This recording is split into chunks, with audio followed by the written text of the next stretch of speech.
Well, I was in college in 1976, and I read about the punk rock scene in London in a magazine, and just got super excited because I was a teenager. I was very rebellious. I thought I knew everything. I had a very punky attitude, and it was like, punk rock, count me in. So I was kind of a convert instantly, and I tracked down the Hollywood scene.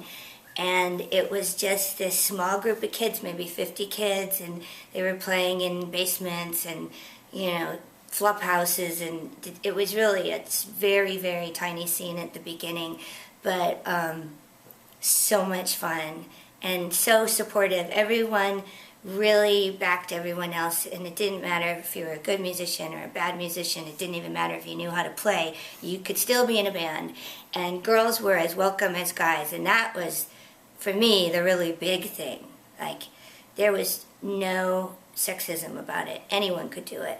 And then the same thing with gays. It was fine to be gay. You didn't have to be in the closet. So, like, people think, oh, it was dangerous and mosh pits and stuff. But I have to say, in the beginning, it really was more like a very welcoming, non-judgmental kind of family, home away from home thing for kids like me who were artistic and confused and, weren't sure about their direction in life. So I fell in love with the scene, got very immersed in it, but it wasn't until 1978 that I finally got the nerve to make my own band. It took me a couple years, but I finally did it, and I started the Go-Gos. And I was surrounded by supportive friends like X, John Doe and Exene, Billy Zoom. Billy Zoom taught me my first guitar chords, showed me how to plug in the amplifier. It was good times, it really was. I think the evolution of the Go-Gos going from punk to pop was very natural, and I still feel like we have punk in us. You hear it a lot more when we play live. The records, some of the recordings aren't exactly perfect. Well, let's say none of the recordings are perfect. And I feel like we're a much more powerful sounding band than you can hear on record. Although later on we got a little bit better at recording, and I think some of the later work sounds more like the band really is. But yeah, the evolution from punk to pop was very natural. It wasn't like, some puppeteer came in and manipulated us. Just over time we got better at songwriting, we got better at playing, and we naturally just sort of moved more towards pop, which is the music that we all grew up loving.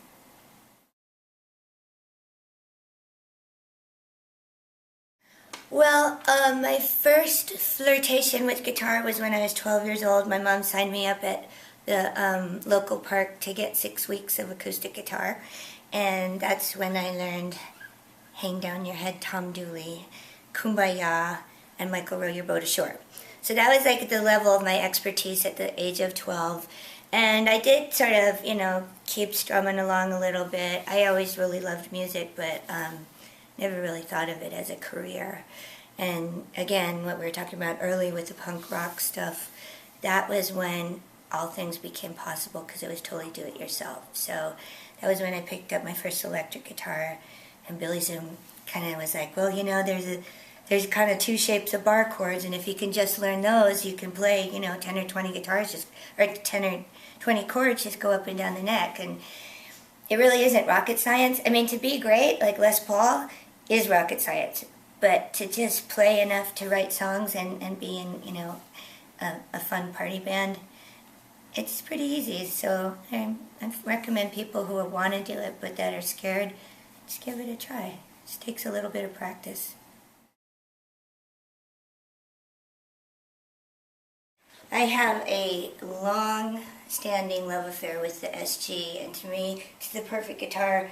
I kind of have no interest in playing anything else. I've been playing them for 30 years, and there's like a really long list of why they're the best guitar. First of all, the neck is nice and narrow and perfect for someone with small hands. The finish that they put on the neck is really slidey and yummy, so you don't ever feel like you're like, The weight of it it's light, but not so light that it affects the sound. It's got, it's real solid. I don't know what they're made of, but they resonate beautifully, even though they're really narrow. The narrowness, because if you have short arms, like, and you're trying to play a fatter guitar, it's like uncomfortable to have to wrap around. But my biggest thing that I love about SGs, and is pretty unusual in the guitar world, are the beveled edges. Because, like, why would you want to have to put your arm on something that's square and pointy and like digs into your arm? So this is really built for the human body. So pretty much my favorite. Humbucker pickups. I like not making, I want to make noise, but I want to make the noise on purpose, not because my guitar is like freaking out.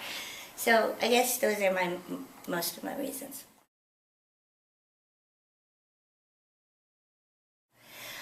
I have I've never really played with people I've never met before, and didn't do rehearsals.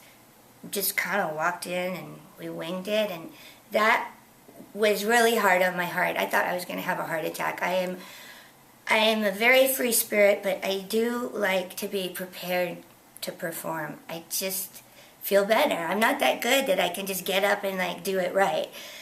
But they are.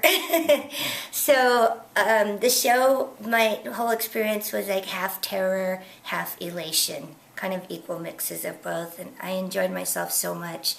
First of all, the honor of playing with the Les Paul Trio. I'm blown away that you guys invited me to do that. It was like, me? Are you sure you're talking to me?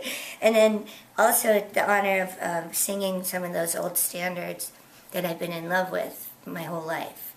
Like the, Judy Garland song, K-Star, Julie London. I love the American lady singers. I'm just a big fan.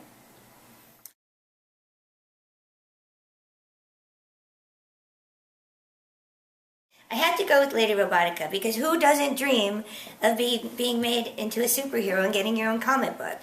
And I'm so lucky that I became friends with Bill Morrison, my partner in Lady Robotica, who is a comic legend, and it was his idea to make me a superhero. And we're just getting ready to put out issue 3, and it's kind of, again, every time something like this happens to me, I feel like the luckiest girl in the world. I have the best life. I love it.